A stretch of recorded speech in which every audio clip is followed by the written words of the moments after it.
Univerzita Pavla Jozefa Šafárika v Košiciach privítala v stredu 12. októbra v budove Aristoteles investigatívnu novinárku Nadeždu Šindlerovú.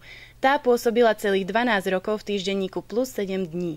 Študentom masmediálnych štúdií otvorene rozprávala o svojej kariére. Predstavila im svetlé aj temné stránky svojho povolania. Beseda prebiehala v uvoľnenej atmosfére.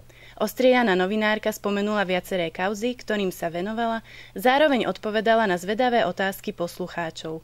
Na záver si vyslúžila nadšený potlesk a vyvolala diskusiu medzi všetkými prítomnými. Médiá sú veľká moc, veľká sila, preto budúci novinári by mali narábať so slovom uvážlivo a mali by každú informáciu, ktorú zverejňujú, si niekoľkokrát preverovať, aby bola pravdivá, aby sa nedostali do nejakých problémov, súdnych žalôb a tak ďalej.